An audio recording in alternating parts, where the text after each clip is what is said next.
आखिरकार शमीम ने अपना जादू चला ही दिया। यानी कि किस तरीके से वार कर रही है ये तो आप सब कुछ देख ही रहे हैं। क्योंकि जैसा कि उसने यूनिवर्सिटी जाना बंद करना चाहती है और कहती है कि देखो अब्दुल बारी, मुझे इसका बहुत ज़्यादा ख्याल है और मैं चाहती हूँ कि इसकी सेहत पे कोई भी असर ना पड़े। इसलिए बेहतर यही है कि बस अब हमें ये काम करना है कि इसकी सेहत का ख्याल रखना है, क्योंकि मुझे लगता है कि ये बहुत ही लापरवाही करती है। इसलिए हमें इसका ख्याल रखना होगा। जैसे ये बात कश्यप के कानों तक पहुंची तो कश्यप रोने लग जाती है और कहती है, भाई मेरी 5 साल की पढ़ाई है, कैसी बातें कर रहे हैं आप। मैंने इतने साल इस सारी क्या कहते हैं काम में बिछाए हैं, लेकिन आप लोग चाहते हैं कि मैं अपने सारे कामों को छोड़कर घर बैठ जाऊं। ऐसा नहीं हो सकता, ऐसा बिल्कुल बेफजूल है। अब्दुल बारी कहता है कि देखो, अगर आप ही कह रही हैं तो उनकी बात तुम्हें माननी होगी, और वैसे भी वो कुछ गलत नहीं कह रही हैं जिस पर हम इस तरह से कोई मसला बनाएं। इसलिए बेहतर यही है कि अपने दिमागों को ठीक करके रखो और जैसा जैसा वो कह रही है वैसा ही करो। लेकिन कश्यप बिहार मारने वाली नहीं और कहती है कि नहीं भाई, ये सारे काम नहीं हो सकते। बात तो ये तय है कि मैं ज़रूर जाऊंगी और जाऊंगी, मुझे कोई भी नहीं रोक सकता है। क्योंकि वाकई में उसकी बात ठीक है, एहतियात कर ली जाए। लेकिन ये तो नहीं है कि बेचारी अपनी पढ़ाई छोड़ के घर बैठ जाए। उसकी इतने सालों की मेहनत का क्या बनेगा?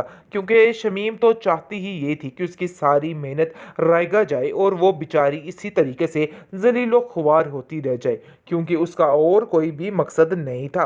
खैर, अब देखेंगे कि दूसरी तरफ बहुत ज़्यादा परेशान है अब नसीम भी, क्योंकि नसीम जैसे ही दिन गुजरते जा रहे हैं ये देख देख कर शमीम को होल पड़ते हैं और वो कहती है कि आखिर तुम कब अपना डेरा यहाँ से उठाओगी? मुझे तो समझ नहीं आ रही कि कितनी देर के लिए भाई यहाँ पे आई हो, बस कर दो, जाओ अब अपने घर। जिसको सुनकर वो कहती है कि देखिए, बड़ा जो इंसान है वो अपने कर्मों से बनता है, आप तो सिर्फ नाम की बड़ी हैं और दूसरों को ऐसे कमतर समझती हैं।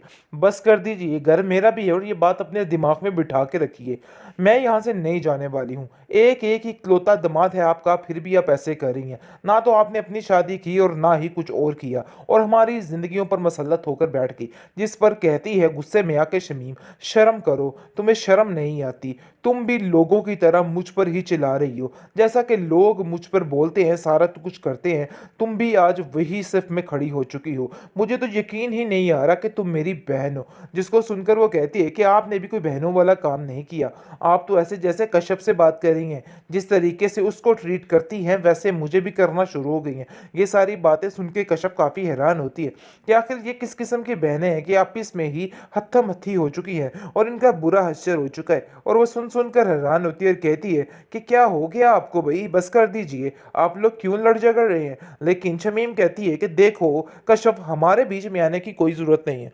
बात तो ये तय है कि ये हमारे आपस का मामला है, तुम्हें अंदर बोलने की कोई भी ज़रूरत नहीं, और ना ही तुम्हें मैं इन सब चीज़ों की परमिशन देती हूँ कि तुम अंदर बोलो। तो मेहरबानी इसी में ही है कि खामोशी से किनारा कश रहो और साइड पर ही रहो।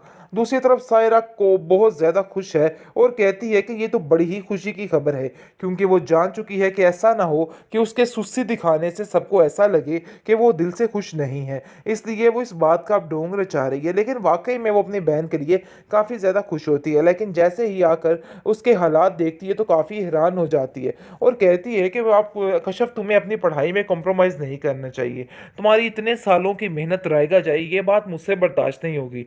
इसलिए बेहतर यही है कि तुम इन लोगों की ये बात मत मानना। मुझे तो समझ नहीं आ रही कि आखिर अब्दुल बारी को क्या मसला हो गया है, वो भी उन लोगों के साथ मिलकर यही बात कर रहे हैं। उसको तो ऐसी कोई बात नहीं करनी चाहिए थी। जिस पर आप देखेंगे कि शमीम कहती है कि अपनी बहन को अच्छी मत दे के जाओ, फजूल बातें करके उसका दिमाग ना खराब करो। उसको समझाने की बजाय तुम उसका उल्टा और दिमाग खराब करने की कोशिश कर। आखिरकार शमीम ने अपना जादू चला ही दिया। यानी कि किस तरीके से वार कर रही है ये तो आप सब कुछ देख ही रहे हैं। क्योंकि जैसा कि उसने यूनिवर्सिटी जाना बंद करना चाहती है और कहती है कि देखो अब्दुल बारी, मुझे इसका बहुत ज़्यादा ख्याल है और मैं चाहती हूँ कि इसकी सेहत पे कोई भी असर ना पड़े। इसलिए बेहतर यही है कि बस अब हमें ये काम करना है कि इसकी सेहत का ख्याल रखना है, क्योंकि मुझे लगता है कि ये बहुत ही लापरवाही करती है। इसलिए हमें इसका ख्याल रखना होगा। जैसे ये बात कश्यप के कानों तक पहुंची तो कश्यप रोने लग जाती है और कहती है, भाई मेरी 5 साल की पढ़ाई है। कैसी बातें कर रहे हैं आप? मैंने इतने साल इस सारी क्या कहते हैं काम में बिताए हैं, लेकिन आप लोग चाहते हैं कि मैं अपने सारे कामों को छोड़कर घर बैठ जाऊँ। ऐसा नहीं हो सकता, ऐसा बिल्कुल बेफिज़ूल है। अब्दुल बारी कहता है कि देखो, अगर आप ही कह रही हैं तो उनकी बात तुम्हें माननी होगी, और वैसे भी वो कुछ गलत नहीं कह रही हैं जिस पर हम इस तरह से कोई मसला बनाएँ। इसलिए बेहतर यही है कि अपने दिमागों को ठीक करके रखो और जैसा-जैसा वो कह रही है वैसा ही करो। लेकिन कश्यप भी हार मानने वाली नहीं है और कहती है कि नहीं भई, ये सारे काम नहीं हो सकते। बात तो ये तय है कि मैं ज़रूर जाऊँगी और जाऊँगी। मुझे कोई भी नहीं रोक सकता है, क्योंकि वाक़ई में उसकी बात ठीक है, एहतियात कर ली जाए। लेकिन ये तो नहीं है कि बेचारी अपनी पढ़ाई छोड़ के घर बैठ जाए। उसकी इतने सालों की मेहनत का क्या बनेगा? क्योंकि शमीम तो चाहती ही ये थी कि उसकी सारी मेहनत रायगा जाए और वो बेचारी इसी तरीके से ज़लील-ओ ख्वार होती रह जाए, क्योंकि उसका और कोई भी मकसद नहीं था। खैर, अब देखेंगे कि दूसरी तरफ बहुत ज़्यादा परेशान है अब नसीम भी, क्योंकि नसीम जैसे ही दिन गुज़रते जा रहे हैं, ये देख-देख कर शमीम को हौल पड़ते हैं और वो कहती है कि आखिर तुम कब अपना डेरा यहाँ से उठाओगी? मुझे तो समझ नहीं आ रही कि कितनी देर के लिए भई यहाँ पे आई हो। बस कर दो, जाओ अब अपने घर। जिसको सुनकर वो कहती है कि देखिए, बड़ा जो इंसान है वो अपने कर्मों से बनता है, आप तो सिर्फ नाम की बड़ी हैं और दूसरों को ऐसे कमतर समझती हैं। बस कर दीजिए, घर मेरा भी है और ये बात अपने दिमाग में बिठा के रखिए। मैं यहाँ से नहीं जाने वाली हूँ। एक एक इकलौता दामाद है आपका, फिर भी आप ऐसे कर रही हैं। ना तो आपने अपनी शादी की और ना ही कुछ और किया, और हमारी जिंदगियों पर मसलत होकर बैठ गई। जिस पर कहती है गुस्से में आके शमीम, शर्म करो, तुम्हें शर्म नहीं आती? तुम भी लोगों की तरह मुझ पर ही चिल्ला रही हो। जैसा कि लोग मुझ पर बोलते हैं, सारा तो कुछ करते हैं, तुम भी आज वही सिर्फ में खड़ी हो चुकी हो। मुझे तो यकीन ही नहीं आ रहा कि तुम मेरी बहन हो। जिसको सुनकर वो कहती है कि आपने भी कोई बहनों वाला काम नहीं किया।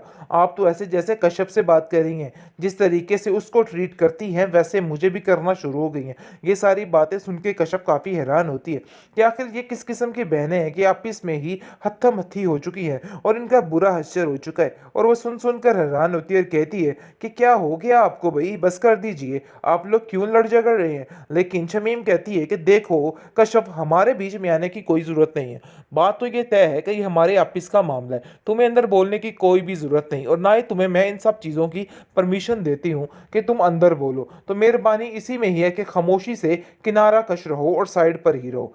दूसरी तरफ सायरा को बहुत ज़्यादा खुश है और कहती है कि ये तो बड़ी ही खुशी की खबर है, क्योंकि वो जान चुकी है कि ऐसा ना हो कि उसके सुस्ती दिखाने से सबको ऐसा लगे कि वो दिल से खुश नहीं है। इसलिए वो इस बात का अब ढोंग रचा रही है, लेकिन वाक़ई में वो अपनी बहन के लिए काफ़ी ज़्यादा खुश होती है। लेकिन जैसे ही आकर उसके हालात देखती है तो काफ़ी हैरान हो जाती है और कहती है कि आप कश्यप, तुम्हें अपनी पढ़ाई में कॉम्प्रोमाइज़ नहीं करना चाहिए। तुम्हारी इतने सालों की मेहनत रायगा जाए, ये बात मुझसे बर्दाश्त नहीं होगी। इसलिए बेहतर यही है कि तुम इन लोगों की ये बात मत मानना। मुझे तो समझ नहीं आ रही कि आखिर अब्दुल बारी को क्या मसला हो गया है। वो भी उन लोगों के साथ मिलकर यही बात कर रहे। उसको तो ऐसी कोई बात नहीं करनी चाहिए थी। जिस पर आप देखेंगे कि शमीम कहती है कि अपनी बहन को अच्छी मत दे के जाओ। फजूल बातें करके उसका दिमाग ना खराब करो। उसको समझाने की बजाय तुम उसका उल्टा और दिमाग खराब करने की कोशिश कर